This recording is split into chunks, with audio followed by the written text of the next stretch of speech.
এই পর্যায়ে গুরুত্বপূর্ণ নসিহত পেশ করবেন মহানপুর উত্তরপাড়া জামে মসজিদের সম্মানিত ইমাম ও খতিব হযরত মাওলানা সুলতান মাহমুদ রংপুরি। হযরতকে ওনার গুরুত্বপূর্ণ নসিহত পেশ করার জন্য সবিনয় অনুরোধ জানাচ্ছি।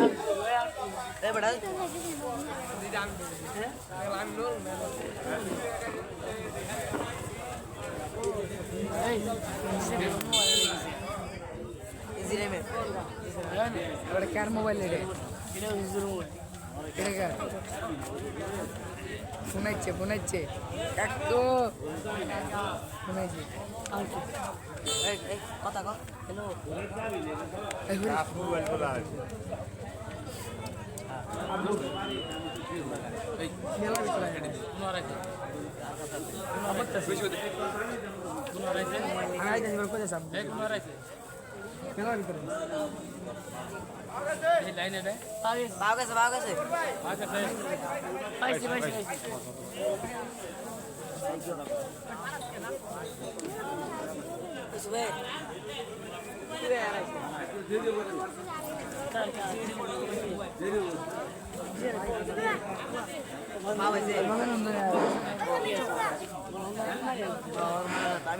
আমাদের মাঝে ইতিমধ্যে আজকের মহতি জলসার প্রধান বক্তা আমাদের মাঝে এসে উপস্থিত হয়েছেন।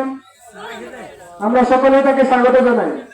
প্রধান বক্তার আগমন, শুভেচ্ছায় স্বাগতম। সম্মেলনের পক্ষ থেকে লাল গোলাপ শুভেচ্ছা।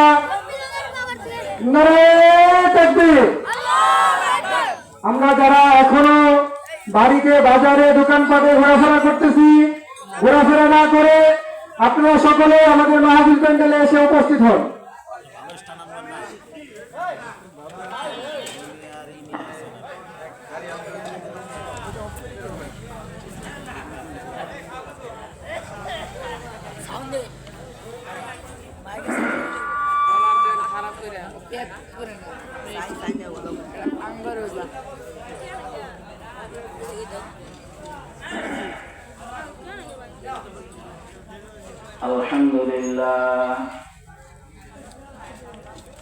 আলহামদুলিল্লাহ নাহমাদুহু ওয়া নাস্তাঈনুহু ওয়া নাস্তাগফিরুহু ওয়া নু'মিনু বিহি ওয়া নাতাওয়াক্কালু আলাইহি ওয়া নাউযু বিল্লাহি মিন শুরুরি আনফুসিনা ওয়া মিন সাইয়্যাতি আ'মালিনা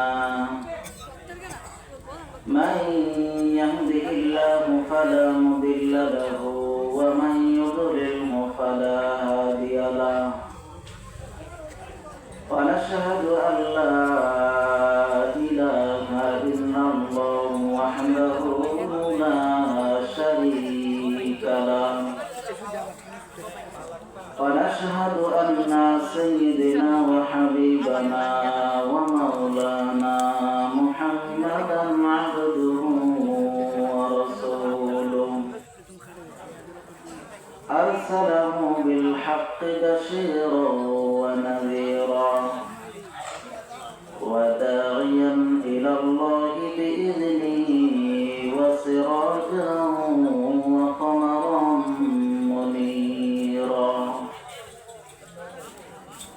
أما بعد فقد قال الله تعالى في كلامه المجيد وفرقانه الحميد أعوذ بالله من الشيطان الرجيم بسم الله الرحمن الرحيم كيف تكفرون بالله وكنتم أمواتا فأحياكم ثم يميتكم ثم يحييكم ثم إليه ترجعون وقال رسول الله صلى الله عليه وسلم كن في الدنيا كأن كأنك غريب أو عابر سبيل صدق الله العظيم وصدق رسوله النبي الكريم ونحن على ذلك لمن الشاهدين والشاكرين والحمد لله رب العالمين الحمد لله মোহনপুর উত্তরপাড়া জামে মসজিদের উন্নতি কল্পে একদিন ব্যাপী চতুর্থ ইসলামী মহাসম্মেলন সম্মেলনের সম্মানিত সভাপতি, উদ্বোধক, সহসভাপতি, প্রধান অতিথি, সবার মধ্যমণি, আমন্ত্রিত ওলামায়ে কেরাম, সামনে উপবিষ্ট দিন প্রিয়, ইসলাম প্রিয় মুসলমান ভাইয়েরা, পর্দার আড়ালের মা ও বোনেরা, সকলকেই জানাই সালাম। আসসালামু আলাইকুম ওয়া রাহমাতুল্লাহি ওয়া বারাকাতুহু। ওয়া আলাইকুম আসসালাম ওয়া রাহমাতুল্লাহি ওয়া বারাকাতুহু। ওই একবার 40 দিন শেষ হওয়ার পরে আমরা কাকরাইলে গেছি। কাকরাইলে যাওয়ার পরে কারগুজারি শুনতেছে মুরব্বীরা, কারগুজারি শুনতেছিল। এক জামাতে কারগুজারি দিতেছিল, তাদের রোগ ছিল বরিশাল বিভাগে। যখন লঞ্চ মাঝ নদীতে চলে গেছে, এই মাঝ নদীতে যাওয়ার পরে ঝড় শুরু হয়ে গেছে। এটা কিন্তু কারগুজারি শোনাইতেছে। কি শোনাইতেছে? লঞ্চ চলে গেছে মাঝ নদীতে। যখন মাঝ নদীতে লঞ্চ চলে গেছে, ঝড় শুরু হয়ে গেছে। এমন ঝড় শুরু হয়েছে, তখন মাগুরেরা আমির সাহেব কইতেছে যে আমির সাহেব, যেই ঝড় শুরু হয়েছে এই আর বাঁচার কায়দা নেই, আর কি নাই, বাঁচার কায়দা নেই, সব মেরুম আছে। যখন এই কথা দিতে, তখন আমির সাহেব কইতেছে আল্লাহ রাস্তায় মরা তো সোজা না, আল্লাহ রাস্তায় মরা কত সোজা না। ঠিকই যায় গেছে, কিছুক্ষণ পরে জ্বর বন্ধ হয়ে গেছে। কি হয়ে গেছে? জ্বর বন্ধ হয়ে গেছে। মাহফিল হইতেছে এই জায়গায় মসজিদের উন্নতি কল্পে। এলাকার মানুষ যারা আছে, যদি এরা আসতো এই ছোট্ট প্যান্ডেল ভরতে সময় লাগতো? এই অধিকাংশ মানুষ সব দোকানে বসে বসে আড্ডা দিতেছে, ঠিক না? এই যে যারা তোমরা দোকানে বসে বসে আড্ডা দিতেছো, মনে রাখো ওই আল্লাহর রাস্তায় মরা যেমন সোজা না, এই সামিয়ানার নিচে বসে থাকে কথা শোনা, কোরআন হাদিসের কথা শোনা, এটাও এত সোজা না। এটা কপাল লাগে। কি লাগে? কপাল লাগে। হযরত আব্দুল্লাহ ইবনে জুবাইর রাদিয়াল্লাহু তাআলা উনি নামাজ আদায় করতেছিলেন। ঘরের মধ্যে উনি স্বাভাবিক নামাজ আদায় করতেছিলেন। ঘরের যে ধন্না আছে না, ধন্না আপনারা চিনেন? ধন্না, এই ধন্না দিয়ে একটা সাপ যাইতেছিল। এই সাপটা তার ছোট একটা ছেলে বিছানার মধ্যে শোয়া ছিল। এই ছেলের নাম হচ্ছে ইয়াহইয়া। ছেলের নাম কি? ইয়াহইয়া। এই ছোট বাচ্চাটা, ছেলেটা বিছানায় শোয়া, আর সাপ ধরনা দিয়ে যাইতেছিল। এমন সময় সাপটা পড়ে গেছে বিছানার মধ্যে। যখন পড়ে গেছে, বাড়ির মানুষ, মহিলারা দেখে চিৎকার শুরু করছে। আশপাশ থেকে অনেক মানুষ আসছে। আসার পরে সাপটারে মারছে। মারার পরে মানুষ বাড়িতে রয়ে গেছে। উনি নামাজে আছে। যখন নামাজ ওনার শেষ হয়েছে, সালাম ফিরেছেন, তখন ওনার স্ত্রী তখন কইতেছে যে নফল নামাজ ছেড়ে দিলেও তো তেমন কোনো সমস্যা ছিল না, নামাজটা ছেড়ে দিলে কি এমন ক্ষতি হইত? তখন জুবাইর রাদিয়াল্লাহু, আব্দুল্লাহ ইবনে জুবাইর রাদিয়াল্লাহু তাআলা বলতেছেন যে নামাজটা কেন ছেড়ে দিল? তখন বলতেছে কেন ছাড়বেন মানে এই যে এত কিছু হয়ে গেছে আপনি কিছুই জানেন না, কয় না কি হয়েছে। পরে উনি দেখতেছে বাড়িতে অনেক মানুষ, কই কি মানুষ এত কিছু জন্য। পরে বলতেছে হাই হাই রে, সাপ পড়লো, আপনার ছেলেকে ধরছে সাপে, মানুষ এসে সাপ মাইরা ফেললো, এরপরও আপনি কিছুই করতে পারেন না।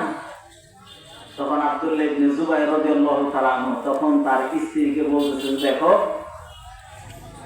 আমি তো আমার রবের সামনে দাঁড়াইছি, আমি তো আল্লাহকে সন্তুষ্ট করার জন্য নামাজে দাঁড়াইছি, আর যদি নামাজের ভিতরে আমি বলতেই পারতাম যে তোমরা বাহিরের মানুষেরা কি কি করতেছো, তাহলে কি আর এই নামাজটা নামাজ থাকে? আল্লাহ তাআলা বলেন, এরকম দিন, এরকম হৃদয় যখন আমি আল্লাহ তাআলা দেখি, আমার দিকে ঝুঁকে যায়, এরকম স্বচ্ছ পরিষ্কার হৃদয় যখন আমি পাই, ওয়াহদি ইলাইহি মায়ুনিব, আমি আল্লাহ নিজে তাদেরকে আগায়া হেদায়েত দিয়ে দিই। আমি নিজে হেদায়েত দিয়ে দিই।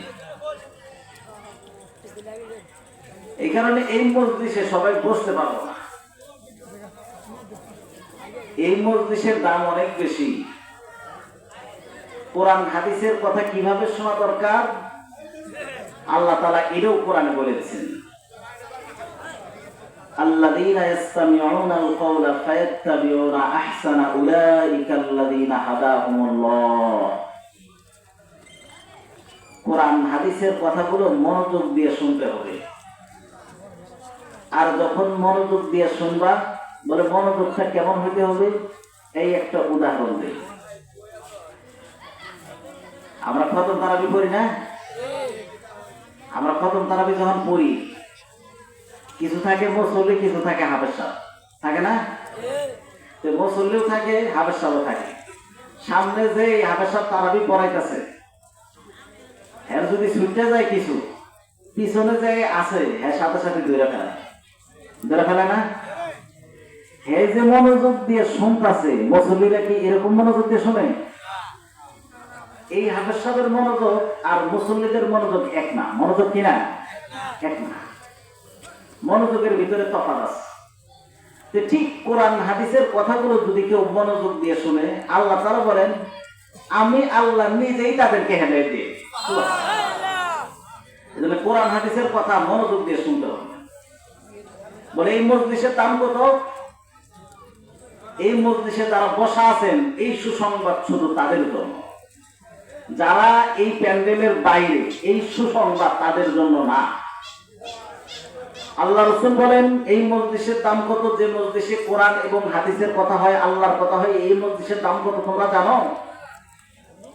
হুজুর বললেন ওয়াহাফাতুহুল মালায়েকা, ফেরেশতারা এরকম মজলিসকে বেষ্টন করে রেখে দেয়। সুবহানাল্লাহ। এটা তো ফেরেশতারা করে, আর আল্লাহ কি করেন? ওয়ানাযালাত আলাইহিমুস সাকিনা, আল্লাহ তাআলা সাকিনা নামক রহমত এই মজলিসের উপরে বর্ষণ করতে থাকে। ওই যে একটা গেট আছে, গেট আছে না? এই জায়গায় ঢোকার রাস্তা আছে না? রাস্তা আছে। এক ফেরেশতা ঘোষণা দেয় আনকুমু মাগফুরান লাকুম, বলে তোমরা যারা এই মজলিসের ভিতরে বসা আছো, আনকুমু মাগফুরান লাকুম, তোমরা এই মজলিস থেকে ওঠো এমন অবস্থায় আল্লাহ তাআলা তোমাদের গুনাহগুলোকে মাফ করে দিয়েছে। এই পরিমাণ ঘোষণা যদি হইতো তো ভালোই ছিল। হাদিসের পরের ইবারত আল্লাহ রাসূল বলেন শুধু তাই না, কদ বুদ্দিলাত সাইয়্যাতিকুম হাসানাত, বলে আল্লাহ তাআলা তোমাদের গুনাহগুলোকে নেকের দ্বারা পরিবর্তন করে দিয়েছে। সুবহানাল্লাহ। এই মজলিসের দাম এত বেশি, কিন্তু আমরা তো বুঝি না। আমরা কি বুঝি না? এখন